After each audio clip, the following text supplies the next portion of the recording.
Hi everyone and welcome back to Warrior's Journey. So before we get back to the story, just let me say that the story is almost over. I think we will be done in a couple of episodes or so. But the treatment journey is still ongoing and I am currently on hold due to the COVID-19 situation. But anyway, let me get back to the story where we stopped last time. So we got to the day of my admission to the hospital for the second embolization. So on that day, I woke up early, me and my friend, and we went out to have our morning coffee, and we took some very delicious coffee in a place called Pirates. It's a really good place, and it's very close to the hospital as well.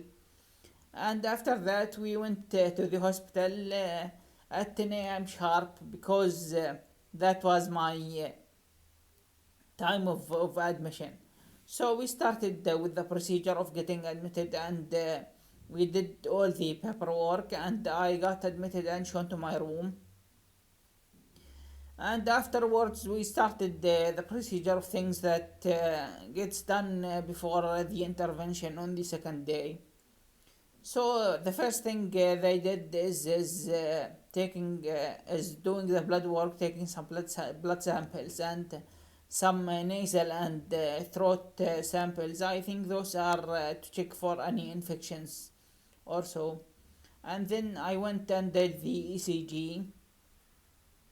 And afterwards, I had a meeting with my physician, Professor Chapu, and we discussed everything about the operation. Of course, I know everything that was going to be done from the first time, but this time I was very scared and very concerned about further weakness in my left side, and I raised that issue with Professor Shabu, and he told me that he cannot promise that it won't happen, but it's very unlikely because this time he will not be working in the cerebellum area, and that was the reason of the weakness that happened in the first embolization.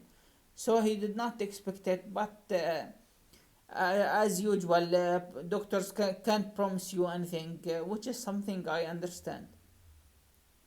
But we had a fruitful discussion, and afterwards I went to see the anesthesiologist to have the discussion for the intervention.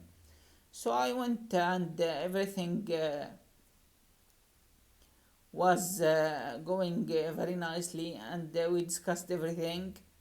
And I raised the issue of the blood pressure monitor, the blood pressure monitor that they inserted here last time, and was pretty painful. I told her that this time I wanted to be in the artery in my wrist here, and if it's possible that they use ultrasound or anything just to locate the artery. And she said she will work on that, and I requested to have a smaller tube to be inserted for breathing because I had some cuts in my throat after the first intervention.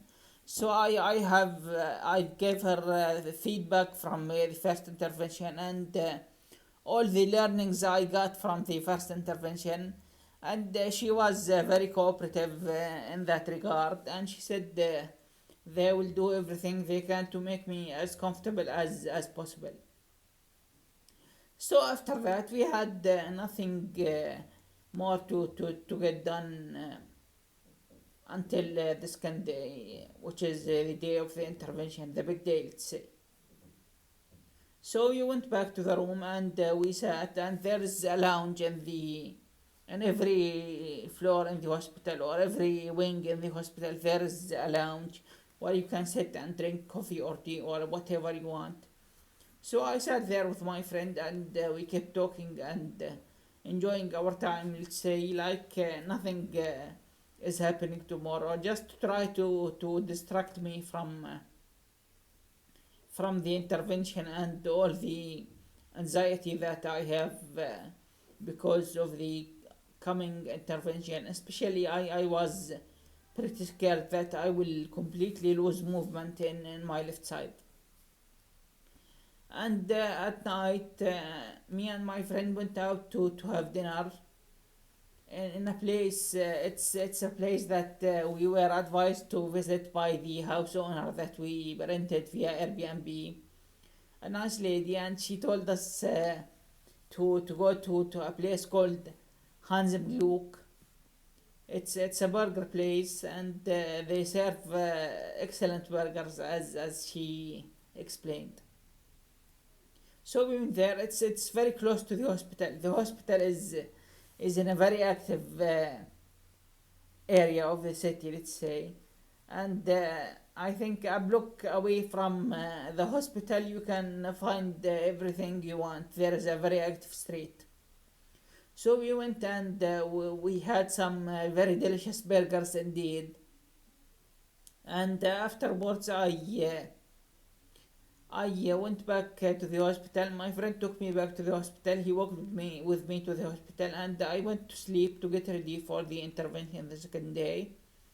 And he went to the apartment to have some rest and sleep, and come early the next day before I get taken to the operating room.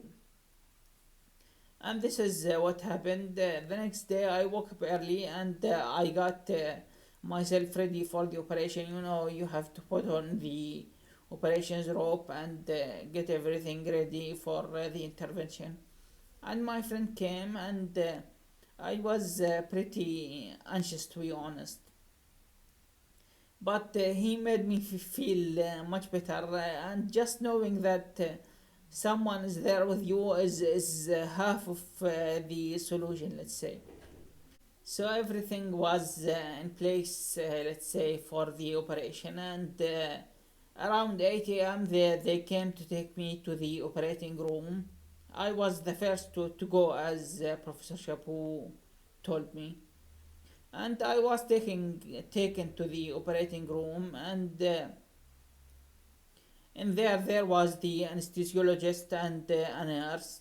And the anesthesiologist started explaining to me what he was about to do, that he will inject this and this and this, and after that I will fall asleep. I will feel dizzy after this injection, and I will fall asleep after the second injection or so. So he asked me if I wanted to do anything before he puts me to sleep. This is a good time to do it. So of course I said goodbye to my left side, to be honest, because I was pretty scared that I will lose it after the intervention. And I also read some Quran, which is the Muslims' holy book, or the Muslims' Bible, let's say.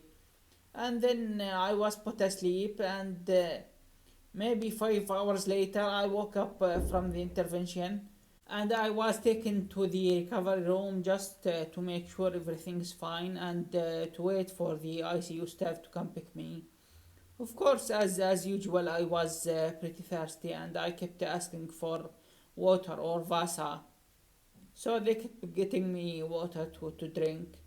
And I was heavily sedated, but I could notice that my left side is still moving, and I still have control of my left side, which is the only thing I was worried about. So that this is one issue scratched off my list, let's say. But I had severe double vision, and I could barely speak. But I had no idea that this is going to last long. I was heavily sedated, as I said. So afterwards, I was taken to the ICU, and when I arrived to the ICU, my friend was waiting in the waiting room, and I requested to see my friend. So they brought him into to the ICU to my room, and he sat with me, and he said, I have very good news. one of your doctors came to me and told me that he has no movement issues or no further movement issues due to the operation, and we asked him to move his hand, arm, and leg after the operation, and he was able to do all that. So in that regard, you are doing fine. I said, yeah, I've noticed, and I was very happy about it. But as I said, I had very severe double vision, and I could barely speak. But I did not know that these issues will last long. They are still here until this day, and it's maybe a year and a half since the intervention. But they have improved a lot, and the whole thing was I think very good for me, and in that operation it was a complete success. I did not lose movement in my left side, and the doctor was able to occlude around 60% of total of the AVM. So we had around 25 in the first intervention and 35 in the second intervention, and everything was going fine. And my other friend also arrived from the Netherlands on that day, so everything was looking pretty good for me. And I had the pressure monitor here in my wrist, not in my arm, so I had no pain when they removed it, and it wasn't painful when it was in my hand, in my arm. So everything was pretty fine, and I was pretty happy and satisfied with everything. So the second day I was taken out of the ICU and taken to my room, and by that I think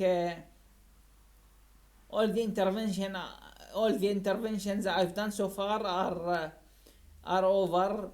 And in the next episode, hopefully, now I know it's going to be the last one, and I will tell you everything that happened after the operation, and from the operation until this day, and the future plans, hopefully.